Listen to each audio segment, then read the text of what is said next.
할렐루야. 삶으로 드리는 1000번째, 771번째, 요한계시록 강해 111번째입니다. 어제 20강을 오늘 이어서 설명하려고 합니다. 계시록 20장은 세 부분으로 나뉩니다. 1절에서 3절로 나누는데 1절의 첫 번째가 1절에서 3절, 창세기 3장에서 아담과 하와를 미혹했던 원흉이 드러납니다. 2절에 보면 용을 잡으니 곧 옛뱀이요 마귀요 사탄이라 잡아서 천년 동안 결박하여 그랬습니다. 20장 2절에 이제 마귀 사단을 잡아서 천년 동안 결박합니다. 어제는 짐승, 그 다음에 적그리스도, 짐승과 적그리스도를 잡아서 처리를 했고, 이제 20장 2절에 옛뱀, 마귀 사탄이라고 하는 것을 잡아서 천년 동안 결박합니다. 옛뱀, 옛, 고대, 아주 옛날에 창세기 3장을 얘기하는 겁니다. 창세기 3장의 뱀을 사탄이라고 이야기하는 사람이 있습니다. 그러면 창조가 엉망이 됩니다.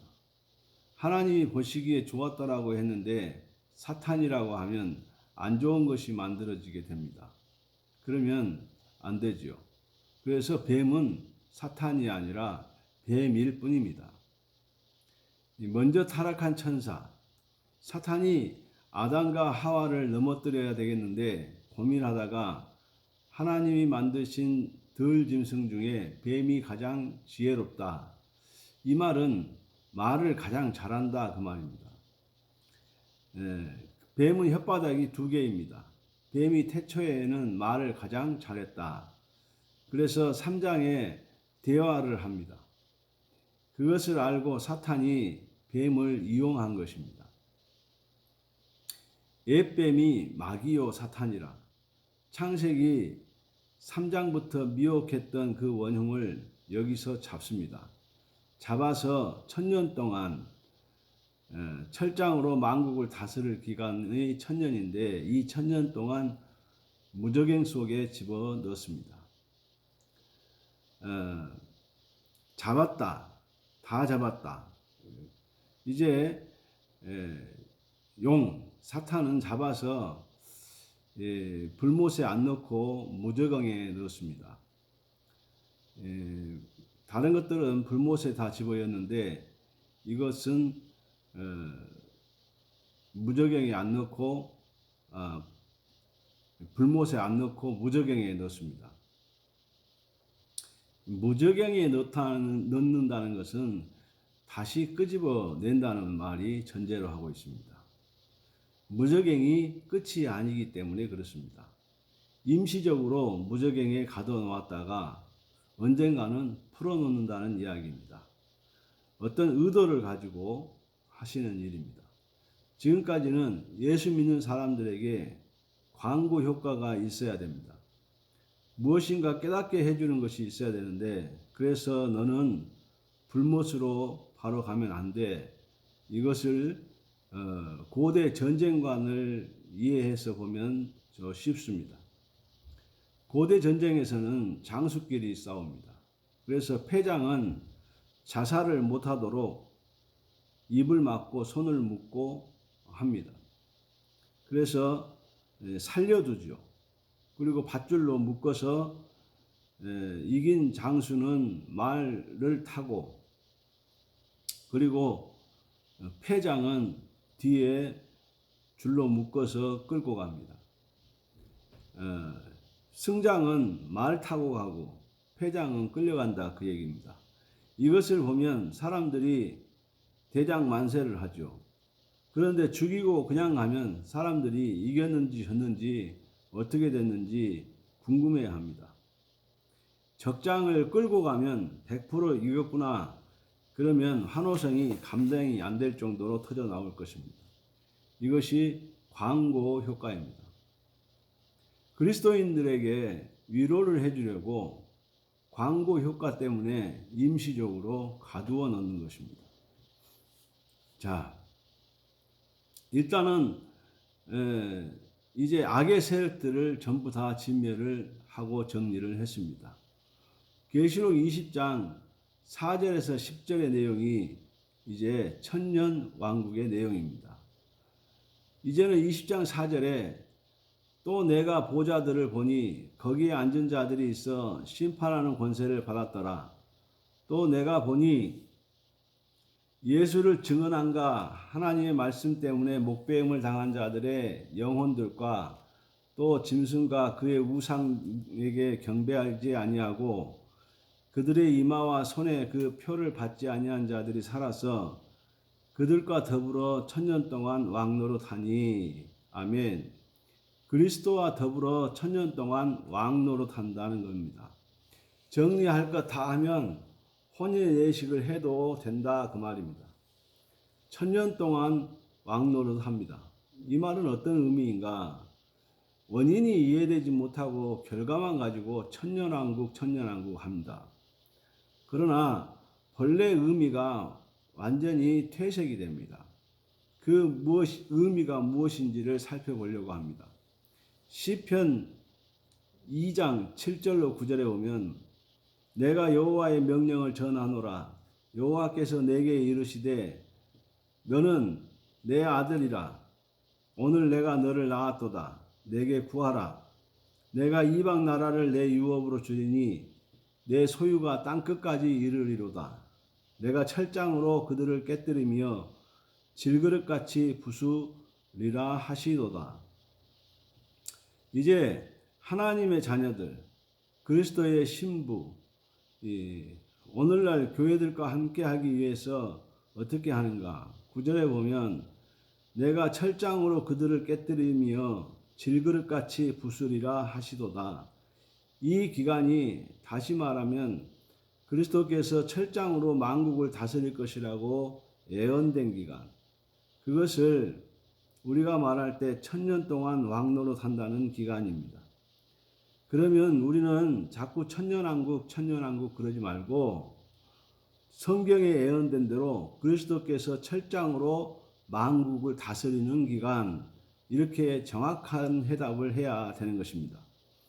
이런 것은 다 생략하고 천국 왕국이라고만 합니다. 그래서 천년왕국이라고 하니까 좋은 일만 생각을 합니다. 그런데 좋은 일 있기 전에 앞에 다 처치하고 정리한 것이 있다는 겁니다. 만약에 같이 살 계획이 없었다면 앞에 정리할 필요도 없이 그냥 살면 됩니다. 다시 말하면 날짜 잡아놓고 이제 집수리하고 그렇게 했는데 만약에 같이 안 살 것 같으면 집수리 안 하고 그냥 살면 됩니다. 집수리하고 들어가는 기간들, 그것을 철장으로 다스리는 기간이라고 말합니다. 그러면 철장이란 무엇인가? 철장이라는 단어가 두 가지 뜻을 가지고 있습니다.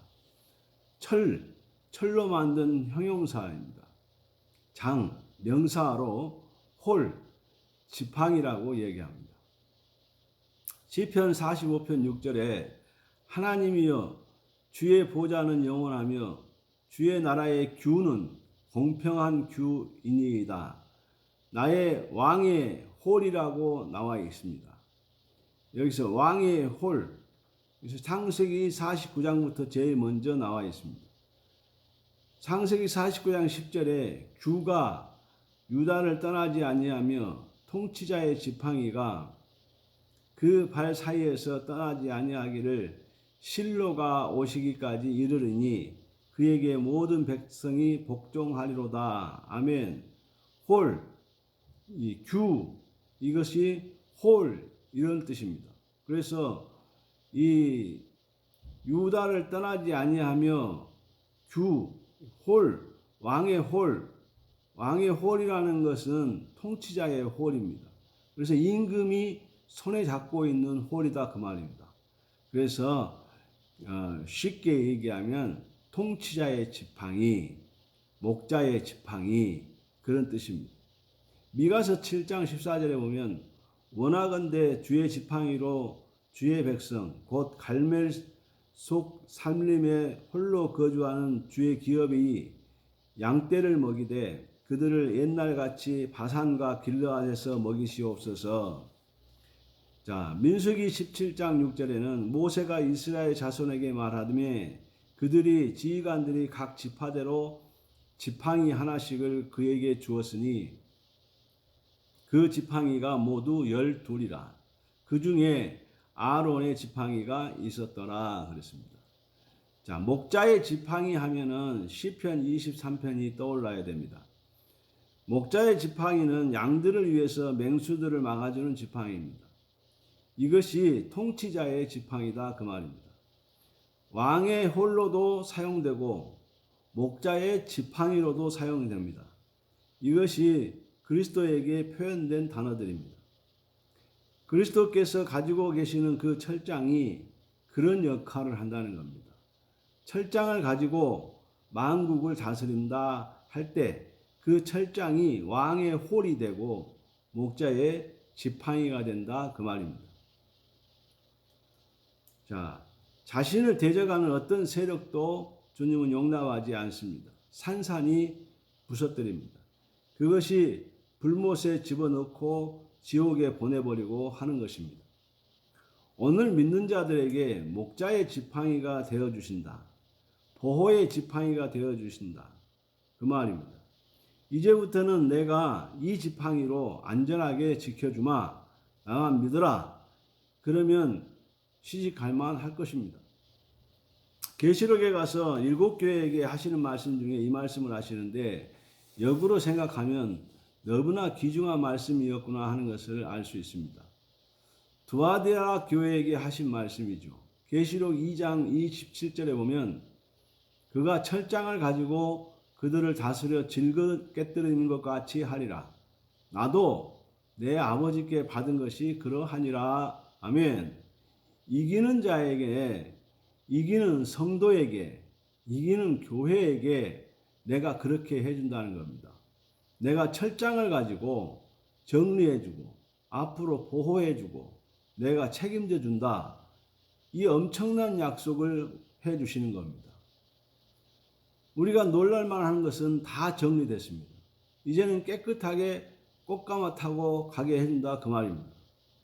계시록 12장 5절에 보면 여자가 아들을 낳으리니 이는 장차 철장으로 만국을 다스릴 남자라. 그 아이를 하나님 앞과 그 보좌 앞으로 올려가더라. 아멘.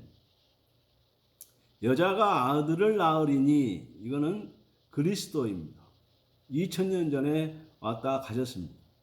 그런데 이제 다시 이야기하는 것입니다.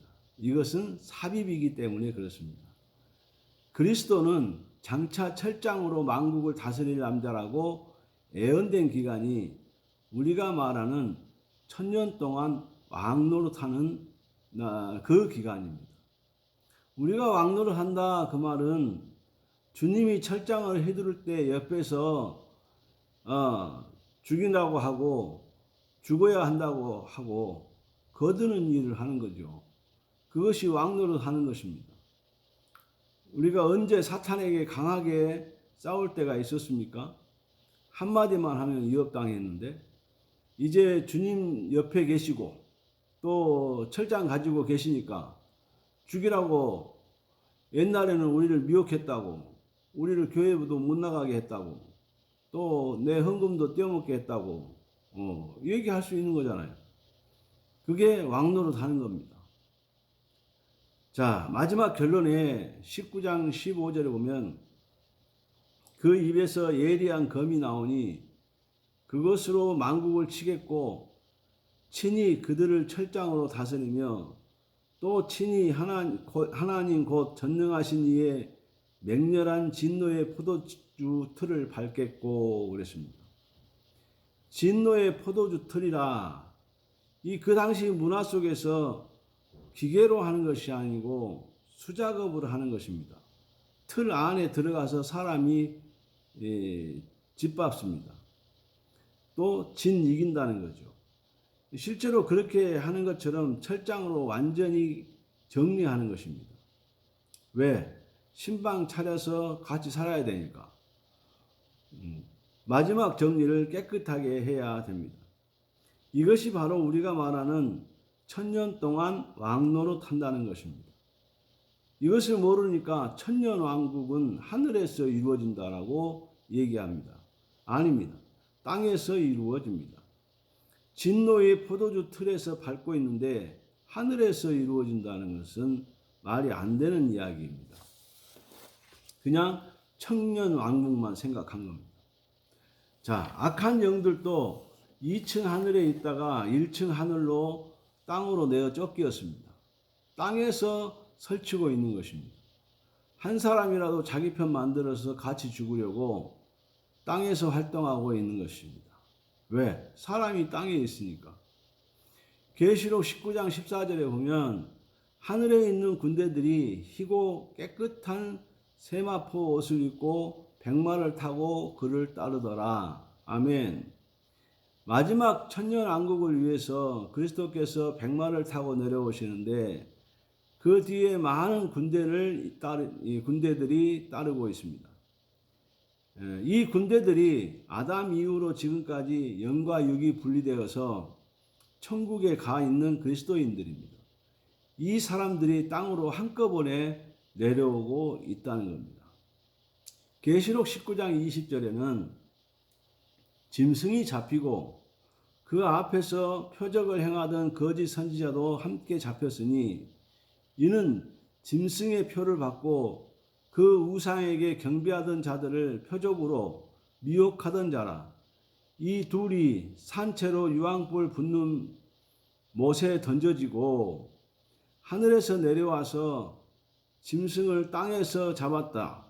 하늘에 있는 그리스도인들이 전부 다 땅으로 내려오고 있다 그 말입니다. 이때는 부활체가 되었을 때이다. 첫째 부활 때입니다. 첫째 부활 때 2차, 3차가 없습니다. 몽땅 한꺼번에 보냅니다. 이것이 첫째 부활입니다. 지금까지 잡다한 지식들이 있어서 천년왕국이 땅이다 하늘이다 싸우고 있습니다. 그러면 우리는 어떻게 이해를 해야 되는가? 그리스도께서 철장으로 만국을 다스릴 것이라고 예언된 기간이 실제로 이루어지고 있다. 그 기간이 바로 새 하늘과 새 땅이 이루어지기 전 기간이다. 정리하고 새 하늘과 새 땅이 펼쳐집니다. 천년왕국이 거룩한 성 새 예루살렘과는 별개입니다. 전혀 다릅니다. 같이 생각하는 사람들이 있습니다. 아닙니다. 전혀 다릅니다. 당시에 철장으로 만국을 다스릴 그때에 주님께서 어떻게 하신다? 예언된 것이 따로 있습니다. 스가랴서 14장 14절에 보면 그날에 그의 발이 예루살렘 앞 곧 동쪽 감람산에 서실 것이요 감람산은 그 한가운데가 동서로 갈라져 매우 큰 골짜기가 되어서 산 절반은 북으로 절반은 남으로 옮기고 아멘. 그날에 철장으로 만국을 다스릴 그때에 그 말입니다. 그의 그리스도의 발이 예루살렘 앞 곧 동쪽 감람산 올리브산의 한가운데 서시니까 한가운데가 동서로 갈라집니다. 산이 양쪽으로 물러간다 그 말입니다. 그리고 가운데 계곡이 생깁니다. 이것이 지각 변동이 예상이 됩니다. 그리고 매우 큰 골짜기가 생겨서 산 절반은 북으로 산 절반은 남으로 옮겨진다는 겁니다. 스가랴서 14장 8절에 보면 그날에 생수가 예루살렘에서 솟아나서 절반은 동해로 절반은 서해로 흐를 것이라 여름에도 겨울에도 그러하리라. 아멘. 지금까지 어떻게 왔지를 생각해야 됩니다. 이미 바다 3분의 1 전멸해서 바다가 엉망이 되었고 강도 마찬가지로 물도 못 먹고 있습니다. 땅에서 주님과 이틀을 살든지 며칠을 살든지 환경이 고쳐져야 됩니다. 우리가 그것이 궁금해져야 됩니다. 땅에 오염이 되었는데 어떻게 살겠는가 궁금해야 됩니다. 예루살렘에서 엄청난 물이 한꺼번에 솟아나기 시작하더니 여기 골짜기가 있다 그 말입니다. 한쪽은 지중해로 흘러가기 시작하고 한쪽은 사해 쪽으로 물러가기 시작하는 겁니다. 지중해로부터 모든 바다가 살아나기 시작합니다. 이런 우리가 상상하지도 못할 일들이 마지막에 일어나게 될 것입니다. 지각 변동을 통해서 한쪽에서 지각 변동이 일어나면 다른 쪽에서도 지각 변동이 일어나서 전체가 지각 변동이 일어나서 오염된 것이 회복됩니다. 예루살렘에서 생수가 터집니다. 생명을 회복시킬 것입니다. 이제 살아있는 존재는 예수 믿었던 사람밖에 없습니다. 내려오기 전에 다 어떻게 했다? 정리했다. 생명의 회복이다 그 말입니다. 부활체가 되면 먹어도 되고 안 먹어도 되고 예수님의 부활체의 모습을 보여주셨습니다. 이때 생명이 회복이 됩니다. 하루가 되었든 이틀이 되었든 땅에 산다는 이야기입니다. 땅에서 살기 위해서 회복시켜 주신다. 1000년 동안 왕 노릇하는 기간이다 그 말입니다. 아멘. 오늘 이렇게 해서 20장을 마무리했습니다. 기도하겠습니다. 하나님, 이제 마지막 때가 되었고 주님께서 철장으로 온 천하를 1000년 동안 다스릴 이제 왕 노릇하는 그 기간이 우리에게 기다려지고 있습니다. 모든 생명이 회복되고 모든 환경이 회복되는 것을 우리가 고대합니다. 주님 오실 날이 가까웠음을 우리가 알고 하루하루 믿음의 삶을 살게 해주시고 현혹되지 않고 미혹되지 않게 하시고 또 우리가 남을 현혹하거나 미혹하는 일이 없도록 우리 스스로가 주님의 말씀을 붙잡고 바르게 사는 참된 그리스도인들이 되게 해 주시옵소서. 예수님 이름으로 간절히 축복하고 기도하옵나이다. 아멘.